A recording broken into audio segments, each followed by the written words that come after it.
প্রতিদিন তখন হাইকোর্টে আমাদের দেখা সাক্ষাৎ হতো। সেই দেখা সাক্ষাতের মধ্যে দিয়ে আমাদের নিজেদের আন্ডারস্ট্যান্ডিং, প্রয়োজনে তো মান ভাঙাইতে হয়েছে। ওনার আবেগটা অন্যরকম। বিশ্বকাপ ব্রাজিলে যায়। আমি আর্জেন্টিনার সাপোর্টার। ও, তার মানে হচ্ছে যে একদম চির জাতশত্রু। রাজনীতির মঞ্চে তিনি জাতীয় সংসদের সদস্য, আর আদালতে তিনি একজন আইনজীবী। মানুষের ভিড়ে তার প্রতিদিনের জীবন কাটে ব্যস্ততা, মিছিল আর সভায়। এরপরও দিন শেষে আছে আরেকটি পৃথিবী, যেখানে আছে অপেক্ষা, মান অভিমান, খুনসুটি আর ভালোবাসা। জীবনের সেই অজানা গল্পগুলো জানতেই আজ আমাদের সঙ্গে আছেন জাতীয় সংসদের সদস্য ফজলুর রহমান এবং তার সহধর্মিণী। আমরা শুনবো তাদের জীবনের অজানা গল্প। চলুন দর্শক, আমরা শুরু করি আজকে। কেমন আছেন আপনারা? আমরা আল্লাহর রহমতে ভালো আছি। খুব ভালো আছি। আপনাদের এই দুজনে যে যুগল পথ চলা, শুরুটা কিভাবে হয়েছিল আপনাদের? রাজশাহী ইউনিভার্সিটিতে, এবং সেই ইউনিভার্সিটি থেকে ছাত্র রাজনীতি করাকালীন সময়ে উনি ছাত্রলীগের মন্নুজান হল শাখার প্রেসিডেন্ট ছিলেন, আর আমি তখন ছাত্রলীগের সেন্ট্রাল প্রেসিডেন্ট। সেই সুবাদে আমি রাজশাহীতে যে কয়বার গেছি উনি আমার বক্তব্য শুনেছেন, মাঝে মধ্যে দেখাও হয়েছে আমার কেন্দ্রীয় কমিটির সদস্য আব্দুর রৌফের বোন হিসাবে, এবং উনি তখন থেকে রাজনীতি করতেন মন্নুজান হলের প্রেসিডেন্ট। তারপরে উনি উকিল হয়েছেন, উকিল হয়ে উনি ঢাকায় হাইকোর্টে এসেছেন। হাইকোর্টে এসে জনাব গাজীউল হক সাহেবের, ভাষা সৈনিক গাজীউল হক সাহেবের জুনিয়র হন, এবং প্রতিদিন তখন হাইকোর্টে আমাদের দেখা সাক্ষাৎ হতো। সেই দেখা সাক্ষাতের মধ্যে দিয়ে আমাদের নিজেদের আন্ডারস্ট্যান্ডিং, এবং আন্ডারস্ট্যান্ডিংয়ের পরে একসাথে জীবনকে আমরা একসাথে গ্রথিত করি। যেহেতু আমার ভাই সেন্ট্রাল কমিটির মেম্বার ছিল ছাত্রলীগের, তখন সে গল্প করতো যে ফজলু ভাই এরকম বক্তৃতা করে, একদম এক নিঃশেষে করে, টেপ রেকর্ডের মধ্যে বাজতে থাকে। তো তখন শুনেছি আর কি, নাম শুনেছি। তারপরে যখন ইউনিভার্সিটিতে পড়ি তখন দেখা হয়েছিল, মনে হয় যে একবার দেখা হয়েছিল 81 সালে বা 86-তে একবার দেখা হয়েছিল।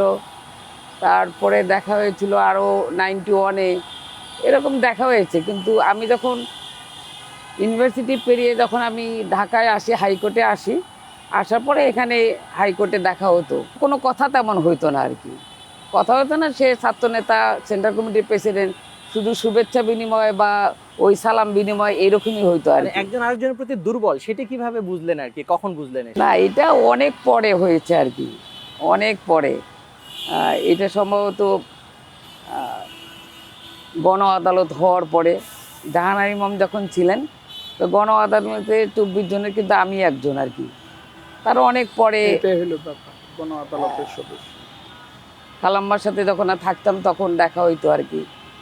কারণ আমিও গণ আদালতে না থাকলেও আমিও এই আন্দোলনটার সাথে ওতপ্রোতভাবে জড়িত ছিলাম। তারা কোর্টে হাজির হইতো, তারা আন্দোলন সংগ্রাম, গাজীউল হক সাহেব বলে এটার কেন্দ্রবিন্দু ছিল। হ্যাঁ, ঘাতক দালাল নির্মূল কমিটি, সেই সূত্রে আস্তে আস্তে গভীরতা হয়েছে। সংসারে কে বেশি অভিমানী, অভিমান বেশি করেন কে? এটা স্বাভাবিকভাবেই অভিমান করার সমস্ত অধিকারটা ঘরের যিনি, হ্যাঁ, নারী যিনি বা যিনি প্রতিমা যিনি, উনিই করেন বেশিরভাগ অভিমান। মান ভাঙাতে হয় সবচেয়ে বেশি, বেশিরভাগ এমন খুব না, এখন তো বৃদ্ধ হয়ে গেছে। মান ভাঙানো যখন সময় ছিল, প্রয়োজনে তো মান ভাঙাইতে হয়েছে, এবং আমাদের মধ্যে খুব মিসআন্ডারস্ট্যান্ডিং কোনোদিনই হয় না। এই কারণে বিয়ের পরেও উনি উকিল, আমি উকিল, সারা দিন একসাথে।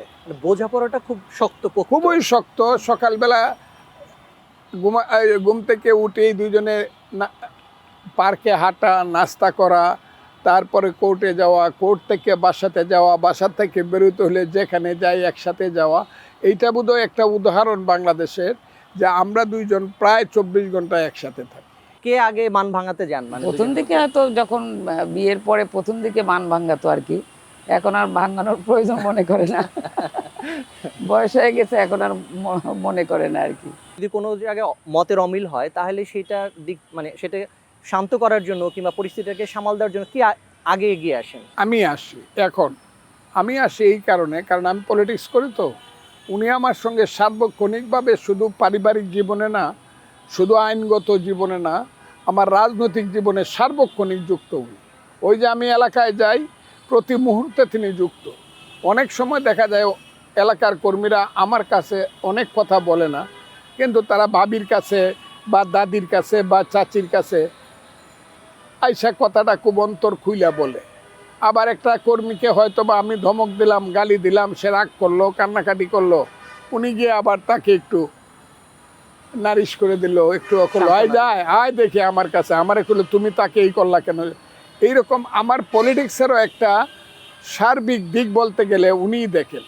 এখন মান অভিমান করার বা এই করার কোনো সুযোগ নাই। মাঝে মাঝে যে একটু রাগ করি না আমি তা না, রাগটা আমারই বেশি, আমিই বেশি রাগ করি। রাগ করি না তা না, কিন্তু জিনিসটা লিমিটের মধ্যে। যে আপনি সংসদে হয়তো বক্তব্য দিয়েছেন কিংবা রাজনৈতিক সমাবেশে বক্তব্য দিয়েছেন, ঘরে আসার পরে ভাবি হয়তো সেটিকে বলেছেন যে এটা এভাবে না বলে এভাবে বলতে পারতে, এরকম হয়েছে কিনা? এইটা সবসময় হয়। যেমন ধরেন আমি টকশো করি, আপনার সাথে আজকে টকশো করতেছি, সর্বক্ষণ টেলিভিশনে ছায়া থাকে, ও আমার সাথেই যায়। কাজে আমি যদি কোনো ধরনের কথাটা আমারও যখন মনে হইতেছে যে এই কথাটা বোধহয় আমার বলা ঠিক হইলো কি না, উনি সঙ্গে সঙ্গে বলবে তোমার বোধহয় এই কথাটা বলা ঠিক হয় না, এটা এইরকমভাবে না বলে ওই রকমভাবেও বলতে পারতাম। এই জায়গাটা উনি সবসময় কারেকশান করার চেষ্টা করে। কিন্তু কারেকশান করলেও আমি যেমন একটু ডিটারমিন্ড লোক, কঠিন ডিটারমিনেশন নিয়ে আমি কথা বলি। উনি যতই বলুক, আমি যদি বলি ভুল হইলে আমি বলে ফেলি ঠিক আছে আমি পরে কারেকশান করে নিব, কিন্তু আমার ফিলোসফিক্যাল ইডিওলজিক্যাল ব্যাপারে যে কথাগুলো আমি বলি, যত কঠিনই বলি, উনি যদি না করে এটা আমি শুনি না। আমার কথা আমি বলব, তুমি চুপ করে থাকো, তুমি শোনো, দেখো কি হয়। এবং পরবর্তীতে যখন উনি অবলোকন করে তখন দেখে যে আমি যে কঠিন কথাটা বলছি এটা ঠিক আছে। পারিবারিক অনেক সময় অনেক সিদ্ধান্ত নিতে হয়, ছোট হোক বড় হোক, সেই সিদ্ধান্ত নেওয়ার ক্ষেত্রে কার ভূমিকা সবশেষে বজায় থাকে? উনি, আমি পারিবারিক ছেলে মেয়ের সমস্ত দায়িত্ব উনি পালন করে, আমি গার্জেন সব তো আপনার হাতে হিসেবে ছেড়ে দিচ্ছেন। সব হ্যাঁ, সব হ্যাঁ, ছেড়ে সব। দিচ্ছে, মানে ঘরে বাইরে তো করি, তো সব ঘরেরটা তো করি, বাজার ওনার, বাচ্চাদেরটা করি, বাজার করা, ইভেন আমার গায়ের যে গেঞ্জিটা এটা উনি বোধহয় আজকে 20 বছর যাবত। ডেডিকেশন সব নিশ্চিতভাবে। আমার এই যে শার্ট আমি যাই না, উনি শার্টটা নিয়ে মাপ দিয়ে আরেকটা শার্ট বানায়, এগুলো উনার। এই সব দায়িত্ব, ছেলে মেয়েরা কি করবে, বাসায় কি রান্না হবে, শুধু আমার চয়েসটা আমি বলে দিই। জননেতা ফজলুর রহমান কিংবা সংসদ সদস্য ফজলুর রহমান মানুষের কাছে যে পরিচিতি, তাকে একজনই সবচেয়ে ভালো চেনেন, সেটি আপনি। ঘরে আসলে ফজলুর রহমান কেমন? ঘরে ওনার আবেগটা অন্যরকম, আবার জনতার কাছে গেলে জনতার আবেগ অনুযায়ী ওনার ভাষ্যটা হয় আর কি। তবে জনতাকে বেশি ভালোবাসে, জনতা আছে বলেই তো ফজলুর রহমান আছে। দুঃসময়ে কার সাহস আপনাদের দুজনকে বেশি অনুপ্রাণিত করেছে? দুজনের সাহস। দেখেন ওই ওই ওই দুঃসময়গুলো যখন আমাদের চলে গেছে, তখন সবচেয়ে বড় ব্যাপার হয়েছে যে আমাদের ধৈর্য ধারণ করা, ধৈর্যের যে পরীক্ষাটা আসি, জনতার সাহসটাই আমাদেরকে এই ধৈর্য ধারণ করতে বাধ্য করেছে।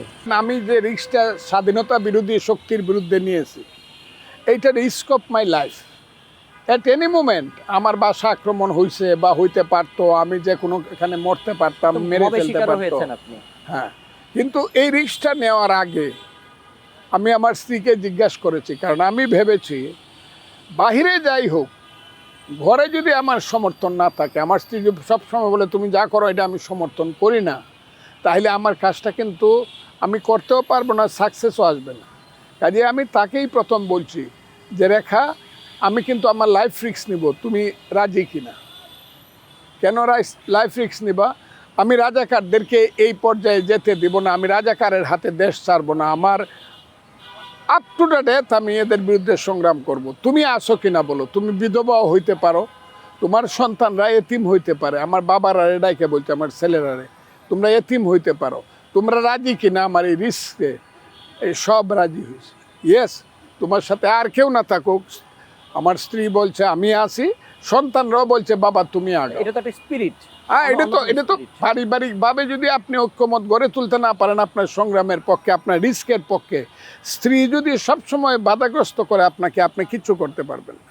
আমরা যে সংসারটা করি সেটা যদি সবচেয়ে বড় মামলা হয়, তাহলে সেই মামলাতে দুজনের মধ্যে কে বেশি দক্ষ আইনজীবী হিসেবে সংসারটাকে সামলাচ্ছেন? হ্যাঁ, এটা কেউ কম বেশি না, আমরা আন্ডারস্ট্যান্ডিং করেই কাজ করি। এবং আমার স্ত্রী যদি বলেন, রেখা যদি বলেন এইখানে যাবো কালকে, ওইখানে খাবো, আমি আর বলি যে নো, আমি কোনো নো বলি না, ইয়েস চলো। কোনো ছেলেরা যদি বলে বাবা এটা করতে হবে চলো, আমি বাসায় গেলে বলতে গেলে আমার আর কোনো নাই, আমি ডিফেন্সে খেলি, অফেন্সে হইলে আমার স্ত্রী এবং ছেলেরা। আচ্ছা, খেলাধুলার প্রসঙ্গ যখন আসলোই, সামনে বিশ্বকাপ ফুটবল আসছে, আপনাদের মধ্যে কে কোন দলের সাপোর্টার সেটা একটু শুনতে চাই। আমি বহুদিন যাবৎ পেলে যখন খেলতেন, যখন ব্রাজিল বিশ্বকাপ জয় করত, সেই ব্রাজিল 4 বার বিশ্বকাপ জয় করছে, এবং এখন ব্রাজিল আর সেই রকমের টিম না, অন্যান্য টিম অনেক উপর উঠে গেছে, আর্জেন্টিনা, মেসি টেসি বা যারা ম্যারাডোনা, ঠিক আছে ম্যারাডোনা তা সবাইকে পছন্দ করে, কিন্তু সাপোর্টের দিকটা আমার সবসময় মনে হয় বিশ্বকাপ ব্রাজিলে যায়। মানে আপনি ব্রাজিল সমর্থক বলা যায়? হ্যাঁ, ব্রাজিল সমর্থক বলা যায়। ব্রাজিল সমর্থক, সাংঘাতিক সমর্থক, কারণ আমি নিজে ফুটবল খেলতাম, নিজে সেন্টার ফরওয়ার্ড খেলতাম, গ্রামীণ এলাকায়, জেলা লেভেলের উপরে আর খেলি নাই। ফুটবলে আমি আর্জেন্টিনার সাপোর্টার। ও, তার মানে হচ্ছে যে একদম চির জাত শত্রু। এটা কিভাবে আপনারা এটা মেলান কিভাবে? একসাথে দেখি, ও মাঝে মাঝে বলি যে এই দেখো তোমারটা এরকম করলো, আমারটা এরকম করলো। হ্যাঁ, না, উনি আর্জেন্টিনা হেরে গেলে সে খুব মন খুশি খারাপ হয়। থাকে ওনার। আমার মনটা খারাপ থাকে। কখনো কি মনে হয়েছে পিছনে ফিরে যে রাজনীতির কারণে হয়তো জীবনের অনেক মূল্যবান সময় কিংবা মূল্যবান অনেক কিছু হারাতে হয়েছে? না, আমি হয়তো বা ডক্টরেট করতে পারতাম, এটার জন্য আমার একদম চান্স ছিল আমার অক্সফোর্ডে লেখাপড়া করার। আপ টু 1988, 1988 সন পর্যন্ত অক্সফোর্ডে পড়ার জন্য আমার অফার ছিল, কারণ ওখানে 2 জন স্যার ছিলেন যারা আমার স্যার ছিলেন জীবন, তারা সবাই বলছিল you are the man to get yourself admitted in Oxford. আমি যাইনি, এইটা আমার কোনো দুঃখ না জীবনে। আমি রাজনীতি করেছি, সেই রাজনীতি আমাকে পরিচয় দিয়েছে। কি পরিচয় দিয়েছে?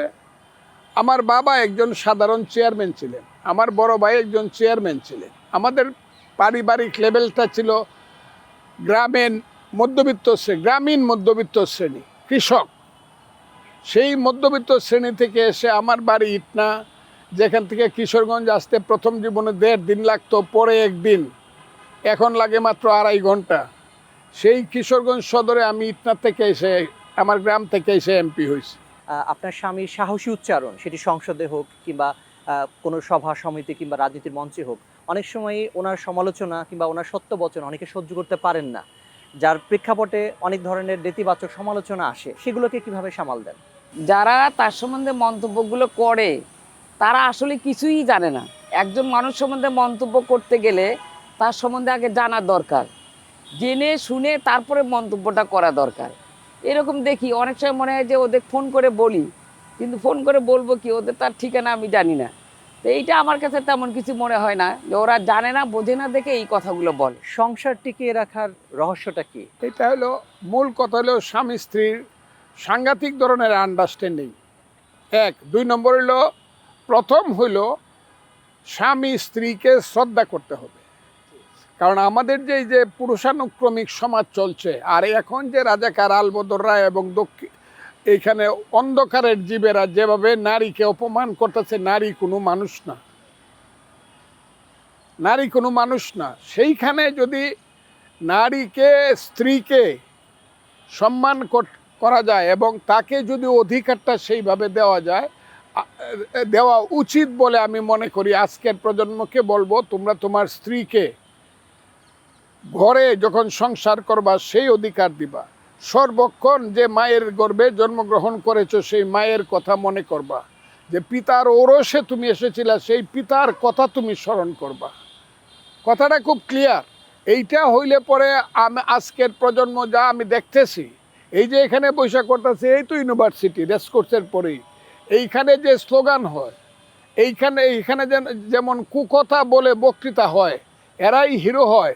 এই যে প্রজন্ম, আজকের প্রজন্ম, আমি সবাইকে বলবো না, এই যে 5ই আগস্টের পর থেকে এই দেশে একটা অভিশপ্ত শ্রেণী under the leadership of doctor Mohammad Yunus এই দেশে এসে মানুষের ভাষা, মানুষের স্লোগান সব কিছুকে বাংলাদেশের মুক্তিযুদ্ধ সব কিছুকে শেষ করে দিচ্ছে। এবং এই দেশে এখন যে কালো অন্ধকার চলছে সেইখান থেকে বেরিয়ে এসে আধুনিক বিজ্ঞান ভিত্তিক মুক্ত সমাজ, জ্ঞান অর্জনের সমাজের পক্ষে আসার জন্য আজকের প্রজন্মকে আমি আহ্বান জানাবো। আমি একটা কথা বলেছিলাম, যারা নারী নীতি করতে গিয়ে আমাদের মহান নারীরা একটা দিয়েছিল, এটা কি নীতিমালা দিয়েছিল, সেইখানে দেখা গেছে রেস করছে দাঁড়ায়া মৌলানা নামদারি লোকেরা বক্তৃতা করতেছে, যারা এটা দিছে এরা সব পতিতা। আমার ভয় হয় এখন সুফিয়া কামাল জীবিত থাকলে, এখন বেগম রুকেয়া জীবিত থাকলে, শামসুন নাহার মাহমুদরা জীবিত থাকলে এরা কি বলতো। এরা শুধু তসলিমা নাসরিনকে দেশ থেকে বাইর করে এরা শান্ত থাকতো না, প্রয়োজনে কুপায়া সুফিয়া কামালকে এখন কাটে ফেলতো। এবং এরা তো বলেই ফেলছে যে বেগম রুকে একজন পতিতা ছিল, যার ফলে রুকে হলের সামনের তার সমস্ত নামগুলা তুলে দিছে। কাজে এই যে বাংলাদেশ, এই বাংলাদেশের বিরুদ্ধে মুক্ত, স্বাধীন, আলোকিত বাংলাদেশ তৈরি করার জন্য আমি আজকের সমাজকে, আজকের যুবকদেরকে আহ্বান জানাবো। তবে আমার এটা খুব কঠিন ব্যাপার, আমি জানি এটা খুব কঠিন ব্যাপার, কারণ আজকের যুবকেরা দুইটা জিনিসের প্রতি আসক্ত। এক, অর্থ, টেনিকস টাকা করতে হবে, আর এই টাকা করতে গিয়ে তারা যা ইচ্ছা তা করতেছে। যারা এই দেশে বলতেছে 1400 সন্তান নিহত হয়েছে, শহীদ হয়েছে, যাদের ডাকে তাদের শোনা যায় কোটি কোটি, হাজার কোটি টাকা। তাদের চরিত্রগুলা দেখলে, তাদের কথাগুলা শুনলে মনে হয় হে আল্লাহ, মাটি ফেটে যাক, আমি মাটির নিচে ঢুকে যাই। এই যে প্রজন্ম, 4টা প্রজন্মকে জনাব ইউনূস সাহেব ধ্বংস করে দিয়েছেন। একটা নতুন আলোকিত প্রজন্ম এই দেশে আসা দরকার, যারা মুক্তিযুদ্ধকে স্বীকার করবে, আধুনিকতাকে স্বীকার করবে, বিজ্ঞানকে স্বীকার করবে, নারীকে মা জানবে, নারীকে বোন জানবে, নারীকে স্ত্রী জানবে। সেই নারীর প্রতি শ্রদ্ধা রেখে একটা সমাজ যদি চলতে পারে জ্ঞান অর্জনের মাধ্যমে, তাহলে এই দেশের মুক্তি অবশ্যই সম্ভব। জীবনের একটা পর্যায়ে গিয়ে যদি রাজনীতিবিদ কিংবা আইনজীবী এই পরিচয়গুলো মুছে যায়, তখন আপনারা নিজেদেরকে কোন পরিচয় দেখতে চান? রাজনীতি বা আইনজীবী আমি বলে দিছি, আমি যদি আমার শেষ জীবনে ধরেন রাজনীতি আমি করব না, এখন মৃত্যু পর্যন্ত আমি রাজনীতি করব না। একটা পর্যায়ে গিয়ে কিন্তু আমি রাজনীতি ত্যাগ করে দিব, আমি থাকবো না। তখন আমি ওই যে আখেরাতের পথ, তার যে সিলসিলা, আমার একটা লাইন আছে, আমার পূর্বপুরুষের লাইন হইল আহলে সুন্নাতুল জামাত সুফিবাদ। আমি সেই সুফিবাদের পথে নিজেকে নিয়োজিত করব, সেই সুফিবাদের পথে আল্লাহকে পাওয়ার জন্য, আল্লাহ রসুলের করুণা পাওয়ার জন্য নিজেকে নিয়োজিত করব বলে চিন্তা করতেছি। যদি আল্লাহ আমাকে দীর্ঘদিন বাঁচায় রাখে, আমি ওই পথে যাব। যখন সব কিছু মুছে যায়, সব কিছু নীরব হয়ে যায়, তখন একজনই থাকেন পাশে। তো কতখানি গর্ব অনুভব করেন আপনার স্বামীকে নিয়ে? না, যখন আমাদের চলার কোনো পথ থাকবে না, বয়সটা আস্তে আস্তে হবে আর কি, বা হয়ে গেছে আর কি, তখন ছেলেমেয়েদের পথ থাকবে, তখন আমরা হয়তো গ্রামে বা কোথাও থাকবো। যদি সামর্থ্য এবং সামর্থ্য থাকে তাহলে হয়তো কোথাও ঘুরতে যাব, বেড়াতে যাব, ভাটি এলাকা আছে, সব কিছু মিলেই একটা সাংস্কৃতিক পরিবেশ। আর ধর্ম তো একদম নিজস্ব ব্যাপার, আমি তো তাকে নিয়ে প্রাউড ফিল করি। সেই সাথে আমার বিশ্বাস বাঙালি জাতি, পৃথিবীর যেখানে বাঙালি আছে নিশ্চয়ই তারাও গর্ববোধ করবেন তাকে নিয়ে, এটা আমি প্রাউড ফিল করি। আপনাদের দুজনকে অসংখ্য অসংখ্য ধন্যবাদ। অনেক শুভকামনা আপনাদের এই যুগলবন্দি জীবন শতায়ু হোক। আপনাদের সবাইকে এবং ঈদের আপনাদের শুভেচ্ছা জানালাম। প্রতিষ্ঠানকে আমার কৃতজ্ঞতার কোনো শেষ নাই। জানি না এই অনুষ্ঠানটা কিভাবে উপস্থাপিত করবেন আপনারা, জানি না, এবং মানুষ কিভাবে নিবে, তবে আমি আপনাদের প্রতি কৃতজ্ঞ রইলাম, আমার খুব ভালো লেগেছে। আপনাদের দুজনকে অসংখ্য ধন্যবাদ।